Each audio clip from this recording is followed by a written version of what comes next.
It is the most advanced and most expensive aircraft in world history. It became a legend before it even rolled off the production line. With its state-of-the-art technology and shrouded by a mantle of stealth, it can go into harm's way, deliver 40,000 pounds of conventional or nuclear bombs, and is almost undetectable by any radar. For years, this awesome deliverer of death has been shrouded under a cloak of secrecy. It is the B-2 stealth bomber.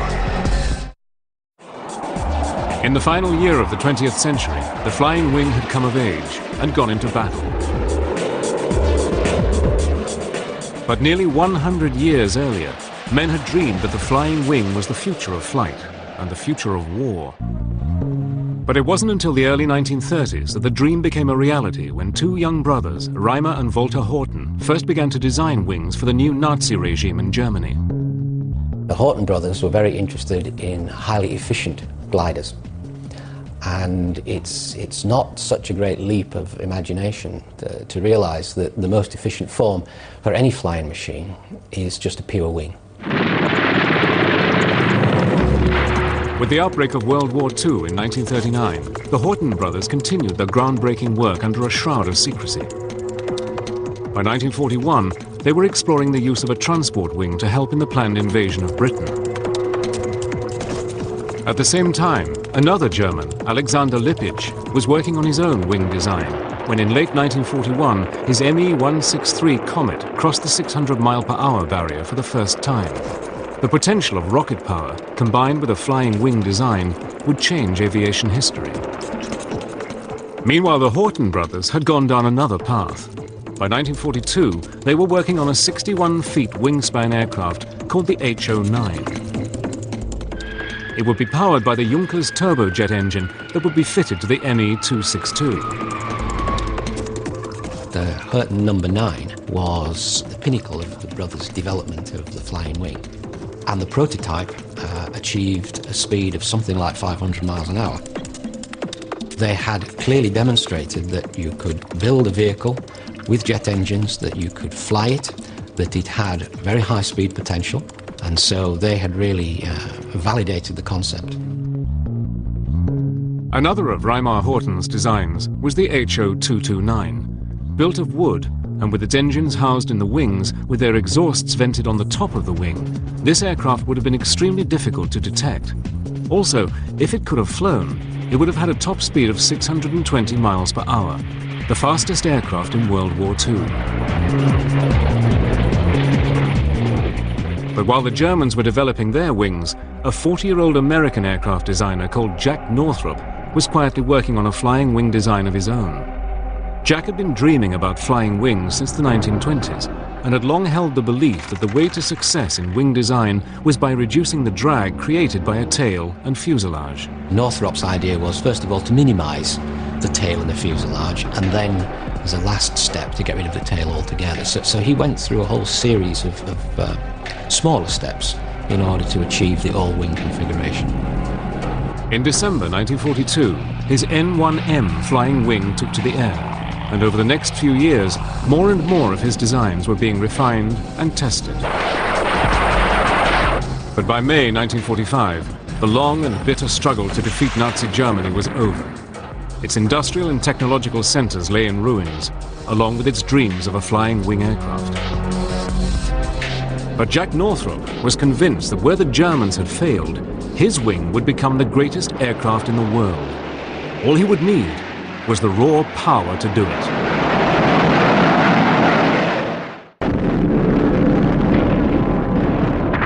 May 1945. Nazi Germany was smashed into submission, and with it went its hopes and dreams of building a flying wing aircraft.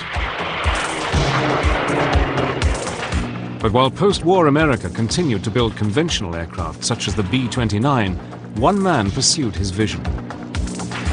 In 1946, Jack Northrop tested his massive 400-mile-per-hour XB-35 flying wing. Powered by 4 turboprop engines, this aircraft was seen by some as the bomber of the future. This was where Northrop's vision really started to take shape, because the XB-35 had a wingspan of about 60 meters. This is a big aeroplane, even by today's standards. Its problem was that whilst its top speed was about 400 miles an hour, its speed in long-range cruise was only 185 miles an hour. Northrop met this challenge when in 1947 he introduced his new YB-49. Powered by 8 Allison jet engines, this 172-feet wingspan Goliath was capable of flying at over 500 miles per hour at a ceiling of 40,000 feet. Jack Northrop had taken the American flying wing off the design boards and into the air. Now a preview of the flying wing transport of tomorrow. Jack Northrop's vision for his flying wing was not just as a bomber. He also saw it as a passenger aircraft. Because the wing could carry far greater loads than conventional aircraft, his airliner would be capable of carrying 80 passengers with an observation lounge and an ability to fly across America in 4 hours. But the YB-49's days were numbered. Although years ahead of its time, it was incredibly difficult to fly, and without computers to help control it, the US Air Force felt that as a bomber, it was too unstable and dangerous. In late 1949, and in an unprecedented decision, the US government ordered that all Northrop's YB-49s were to be destroyed. The flying wing looked destined to be confined to just a footnote in history. From the Air Force's point of view, I don't think you could quibble with the decision they made on the day, given the vehicles that were on the table in front of them. But the destruction of the first flying wing came at a perilous time in history. Relationships between East and West were rapidly deteriorating, and the Cold War was heating up. The world was entering a new era of nuclear power and nuclear testing. The Soviet Union had built up a huge arsenal of weapons, and the West responded. In a policy that was known as MAD, mutually assured destruction, the heavy bomber was seen as the first line of attack. SAC, Strategic Air Command, put into place a global system called Operation Chrome Dome, in which massive B-52s would constantly patrol the Earth, ready at a moment's notice to fly to any target deep within the Soviet Union and attack. But SAC was also alarmed at the Soviet Union's new improved radar and SAMs, surface-to-air missiles. SAC was determined not to let its giant B-52 bomber fleet become sitting targets for the Soviet Union.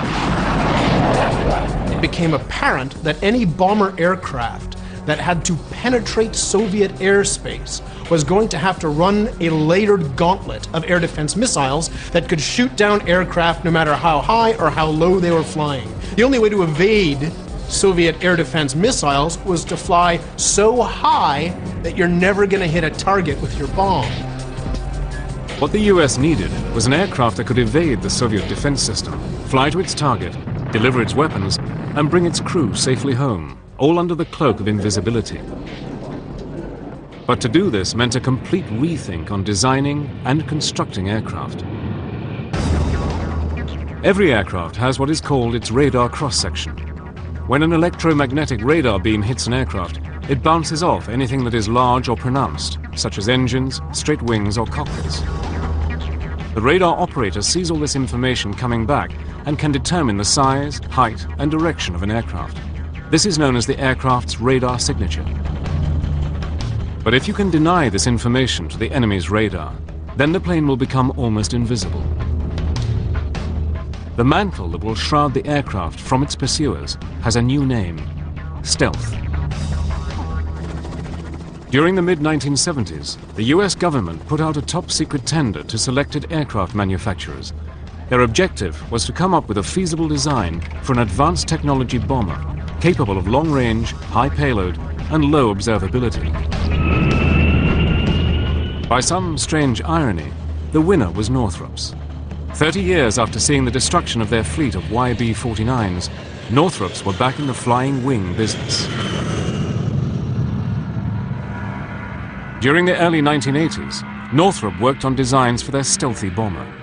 The entire project was buried deep within the highly classified and ultra-secret Black program.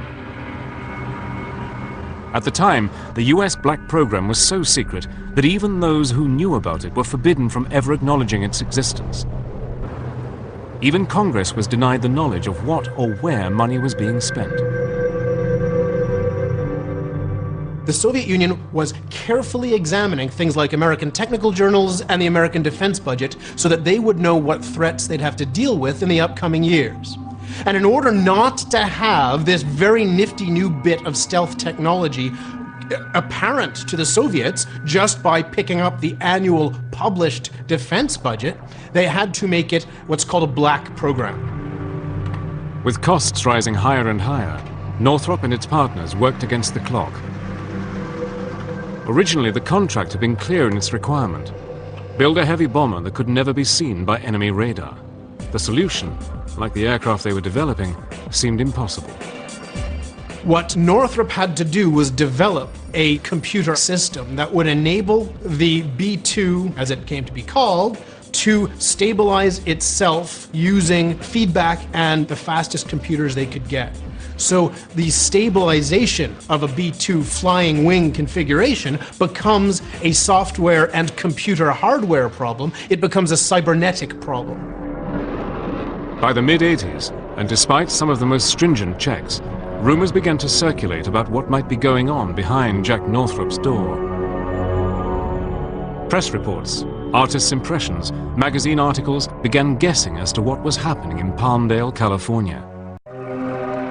On November the 22nd, 1988, the Northrop Corporation staggered the world when it unveiled its B-2 stealth bomber.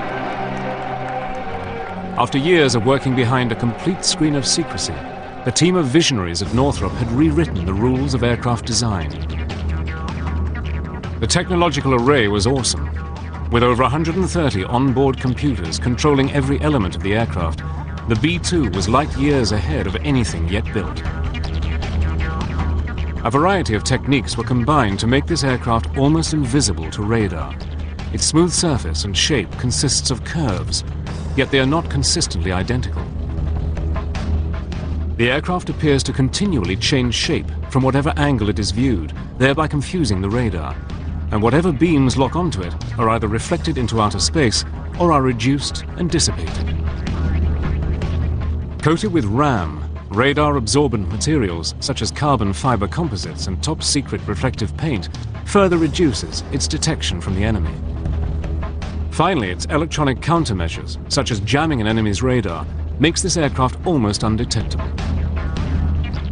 In fact, the B-2's radar cross-section is 1,000 times less than that of the B-52. If you take a really big aircraft, but make it essentially really flat, then when radar looks at it, instead of seeing a big round thing flying towards them, it'll just have a sort of pancake. It's like seeing the edge of a knife. When the B-2 made its maiden flight on July the 17th, 1989, it flew every bit as good as it looked. The B-2 has a 172-foot wingspan, is 69 feet long and 17 feet high. Weighing in at nearly 154,000 pounds empty and 375,000 loaded, it is a monster. Approximately 80% of its structure is made of carbon fiber composite, lighter than aluminium, stronger than steel. Its 4 low-noise General Electric F118 engines each provide almost 19,000 pounds of thrust.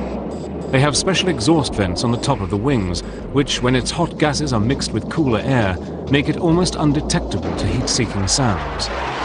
With a top speed of about 680 miles per hour and a service ceiling of 50,000 feet, this massive aircraft can also fly approximately 6,000 miles without refueling. No target anywhere in the world is safe from its weapons.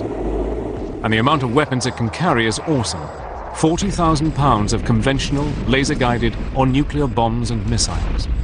The airplane can carry a variety of weapons, almost anything in the Air Force inventory. Our primary weapons, though, are the guided munitions. Our bread and butter is the GPS-aided JDAM, the Joint Direct Attack Munition. We can carry that in several flavors. The 2,000 pound is the most common. We do have the 5,000 pound GPS-aided munition. We have a few of those left, and we're getting some more. and we can carry some standoff guided munitions, the Joint Standoff Weapon, JSOW. By the 1990s, the top-secret B-2 began to enter service, but it would take on a completely different role than planned as an answer to Soviet aggression. The Soviet Union finally crumbled in December 1991, and with the collapse of the Iron Curtain, the new B-2 had an uncertain future. Originally, 132 B-2s were to have been built, but Congress wanted cutbacks, and with the B-2 costing almost $2 billion each, something had to go. It was decided that only 21 B-2s would be built. The B-2 is designed to penetrate the airspace of the Soviet Union undetected. Once the Soviet Union is no longer there, you don't need a big fleet of bombers designed to deliver nuclear weapons to a state that doesn't exist anymore. As the B-2s began to come off the production line, with them came a new breed of aviator. Based at Whiteman Air Force Base in Missouri, the B-2 squadrons became home and schoolhouse for all crews who would fly the very latest in bomber technology. But the first hurdle many must cross is the initial impression of this secret aircraft.